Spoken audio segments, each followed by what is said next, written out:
মানুষগুলা যখন ভুলভাল বক্তব্য দেয়, ভুলভাল স্টেটমেন্ট দেয়, এগুলা ব্যাকফায়ার করে এই ছাত্র নেতাগুলোর জন্য। এনারা ক্ষমতায় আসার পরে কতটুকু এই ছাত্র সংসদগুলো হইতে দিবে, এটা একটা ব্যাপার। সে বিশ্ববিদ্যালয়ে কিন্তু কয়েকটা পদ ছিল যেগুলো তারা পাওয়ার যোগ্য ছিল, তারা যথেষ্ট পরিশ্রম করছে, কিছু ক্লিন ইমেজের মানুষ ছিল। জগন্নাথ বিশ্ববিদ্যালয়ে একই, ঢাকা বিশ্ববিদ্যালয়ে একই। কেন পায় নাই?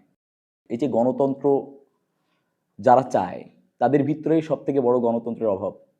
যখন দেখতেছে চারটা নির্বাচনে আজকে এই যে মানুষ বুঝে না বুঝে যেভাবে হোক না কেন ছাত্র শিবিরকে কেন ভোট দিছে, কারণ তাদের যেই ছাত্র দলের যে নোংরামি বা এক একটা জায়গায় আপনি দেখেন, রাজশাহী ইউনিভার্সিটিতেও আমি এটা বলতে দ্বিধা নেই, রাজশাহী বিশ্ববিদ্যালয়ে কিন্তু কয়েকটা পদ ছিল যেগুলো তারা পাওয়ার যোগ্য ছিল, তারা যথেষ্ট পরিশ্রম করছে, কিছু ক্লিন ইমেজের মানুষ ছিল। জগন্নাথ বিশ্ববিদ্যালয়ে একই, ঢাকা বিশ্ববিদ্যালয়ে একই। কেন পায় নাই?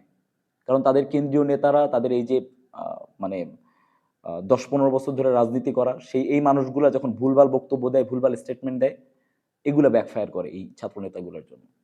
এখন এসে গণতান্ত্রিক গণতন্ত্রকে চাওয়া সবথেকে বড় সংগঠনটাই এখন গণতন্ত্রকে অস্বীকার করার মতো একটা কাজ করতেছে। সাকসু নির্বাচন কেন হবে না? সাকসু নির্বাচন বানচাল করার প্রচেষ্টা প্রত্যেকটা ছাত্র সংসদ নির্বাচনই বানচাল করার একটা প্রচেষ্টা চালানো হয়েছে বিভিন্ন পক্ষ থেকে। এখন এটা ছাত্রদল সফল নাকি কে সফল, এই জায়গাটা মানে এটা নিয়ে আসলে কথা বলাটাও বোকামি। আমি কাকে বলবো? কারণ কে করতেছে, এই মেকানিজমটা কে করতেছে, এটা আসলে খুব টাফ একটা ব্যাপার এটা বোঝা। তাকে হাতছাড়া হয়ে যাওয়ার যে একটা ব্যাপার প্রত্যেকটা ছাত্র সংসদ থেকে। তবে আমি জাস্ট তাদের প্রতি আহ্বান থাকবে, উদারত আহ্বান থাকবে।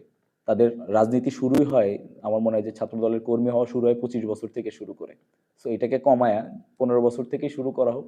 তাহলে দেখবেন যে কিছু ক্লিন ইমেজের কিছু মানুষ আসবে, পরিশুদ্ধ কিছু মানুষ আসবে। এখানে তো আপনার 90-91 এর ভিপি ছিল রুহুল কবির রিজভী সাহেব। উনি ছাত্রদল করেই তো এখান থেকে ভিপি হয়েছে, তাই না? সো গ্যাপটা কোথায়? আজকে রুহুল কবির রিজভী সাহেবের সাথে কথা বলেন না। উনি ভিপি হওয়ার যে ক্যাপাসিটি, ওনার যে কথা বলা, ওনার যেই আচার-আচরণ, এগুলো অমায়িক। সো এনারা কেন হইতে পারে নাই? হইতে পারে নাই ওই যে স্পেসিফিক কিছু কারণ। এবং এইটার কারণেই ওনারা হয়তোবা এই যে একটা স্লোগান আবিষ্কার হয়েছে, "হারার ভয়ে খেলে না, সেই কথা তো বলে না।"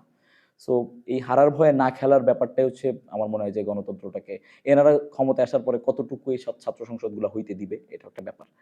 তো তাদের প্রতি আহ্বান থাকবে যে গণতন্ত্র চর্চা যেহেতু করতেছেন বা আপনারা গণতন্ত্রটাকে মেইন স্লোগান হিসেবে রাখছেন, সো সো গণতান্ত্রিক প্রক্রিয়ায় আসেন।